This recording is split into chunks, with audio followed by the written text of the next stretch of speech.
Just my people, as the halt, you don't happen, no. I always love uploading Efion's video. Just watch this video, you see why I talk like this. Please watch, share, and drop your thoughts in the comment section. Nigerians asked the question, and yesterday the answer appeared. Yesterday, Monday, it appeared briefly. The public sighting of Bola Tinubu, the president. I had to strain my eyes to believe that that was him. I couldn't believe it, man. Wow. A disappearing act after December last year. President Bola Ahmed Tinubu was publicly sighted in Abu Dhabi, not in Abuja, not in Lagos, not before Nigerians, but on foreign soil attending a global summit. He hides his movement. We don't even know where he has been. He takes Nigerians for granted. Maybe he has come and gone. We don't know. That sighting, however, ends one question. But it opens a bigger one. As documentation builds quietly abroad under global Magnitsky Act logic, Nigerians at home are asking something far more basic. The Magnitsky Act is the one they're going to use to catch Nigerian big men who are corrupt. Who is minding the store? Nigerians are asking. Who is really acting on Bola Tinubu's behalf? Hope we don't hear stories later of cabals taking over Aso Rock. We heard it during Yar'Adua's time. Poor Nigeria. How did Nigeria pick this kind of person? Tonight, we are not shouting. We are documenting carefully and professionally. This is the Ofion Okwa Show on YouTube. So we move on to our caption. Who is most exposed under global Magnitsky Act in Nigeria? Who? What personalities, what groups, which specific Nigerian big men and groups are on this secret list? The list is secretive. Obviously, they have to hide it before these people run with their money. Something important on Magnitsky Act, as I've alluded to in my past broadcasts, is happening quietly. Have you noticed that there are no press conferences mentioning them in Nigeria? No denials? No official outrage from Tinubu's arrogant press aide, Onanuga, very arrogant. Just silence. And international politics, silence is really innocence. Silence is actually calculation. Tonight, we are not naming criminals. We are not calling their names. We are not prosecuting cases. We are not prosecutors. We are documenting exposure. Exposure to the global Magnitsky Act. This episode asks one discipline question. Who in Nigeria is most exposed under the global Magnitsky Act sanctions framework? Who and why? This is the Ofion Okwa Show on YouTube. Let us go to the basics. Issue 1. What global Magnitsky Act is? What is it? What is not? Let's learn. Global Magnitsky Act is not a court. It was not set up for that purpose. It does not require Nigerian court convictions. You can imagine what would happen if it did. It does not wait for local prosecutions. It does not debate on Arise or Channels TV. You can't go behind and give somebody money. It works on quiet documentation provided by Nigerians and others. Patents, institutional responsibility. A lot of Nigerians are reporting Nigeria. U.S. visa restrictions often come first against alleged and implicated Nigerian federal officials and big men. Quietly, they don't announce it. Freezing their assets come later. Visa then assets. Silence usually comes before both. Let me be precise. Exposure is not conviction, but exposure is the gateway. That's what you want to look. Who is exposed? Who is politically exposed? Issue 2. Why is Nigeria now in focus? After Nigeria has been there all along. Between late 2025 and early 2026, Nigeria moved sharply into international focus. Not because of one headline, but because of accumulated documentation. Accumulated. At the same time, U.S. congressional briefings intensified against Nigeria. Religious freedom reporting was elevated. Quiet visa restrictions already being expanded under U.S. law. Trump expanded it a couple of weeks ago. We have heard reports already that some exposed top Nigerian officials have probably had their visas revoked already, allegedly, quietly. Allegedly. Bodies like the U.S. Commission on International Religious Freedom have documented troubling patterns in Nigeria, patterns of Christian genocide in Nigeria for years. Not verdicts, patterns. And patterns are what global Magnitsky fits on. It fits on a pattern. It's not a law court.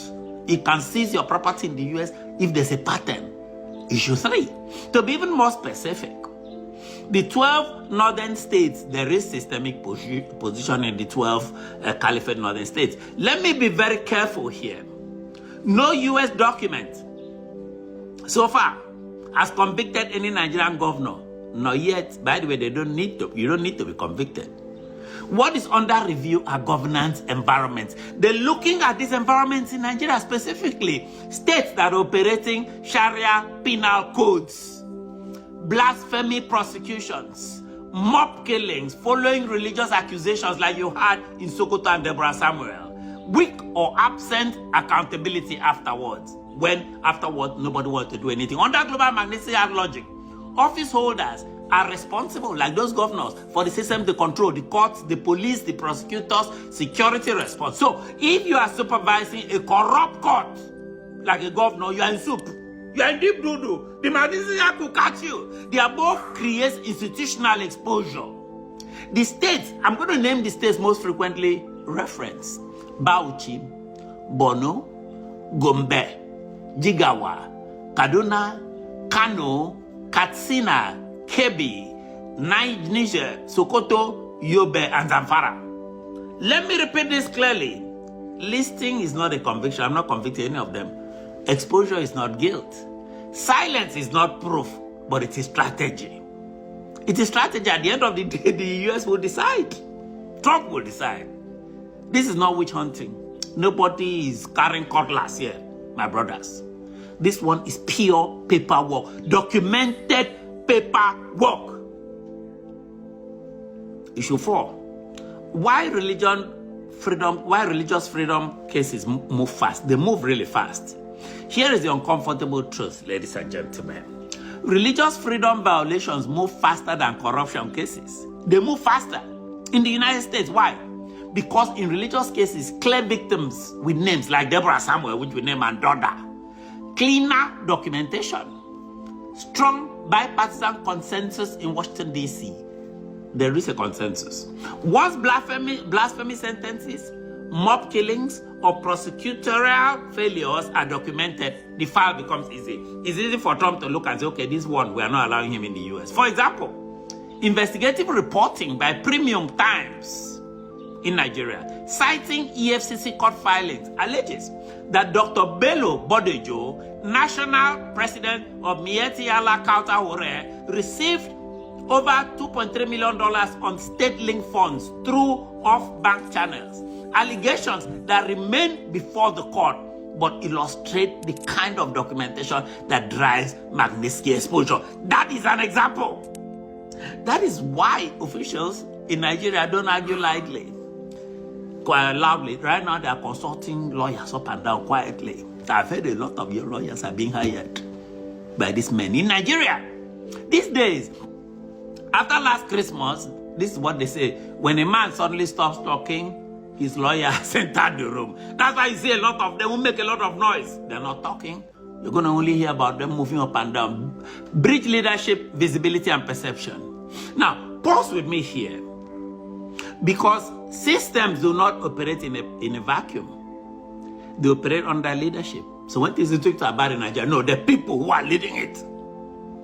President Bola Ahmed Tinubu left Nigeria, for example, on December 28, 2025 for official foreign engagements. When the country is burning, yesterday he was publicly cited in Abu Dhabi, attending an international. He loves attending everything except Nigeria.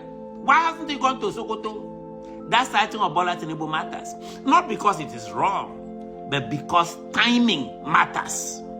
As documentation builds abroad, under the global Magnitsky logic, Nigerians at home are asking a simpler question. What is going on? Where is it? How come we don't know his movement? We pay him. And who is minding this store when he's not there? This is not an allegation. It is a perception problem. Bola Tinubu has a perception problem. And in accountability politics, perception is often the first warning sign. But once people perceive you a certain way, it's hard to recover. Issue 5, case study. Let us do a case study on Malami, not a verdict, on Malami. Now, a case study is not a judgment. I've repeated this 100 times. A sworn public interest petition dated January 9, 2026 is circulating.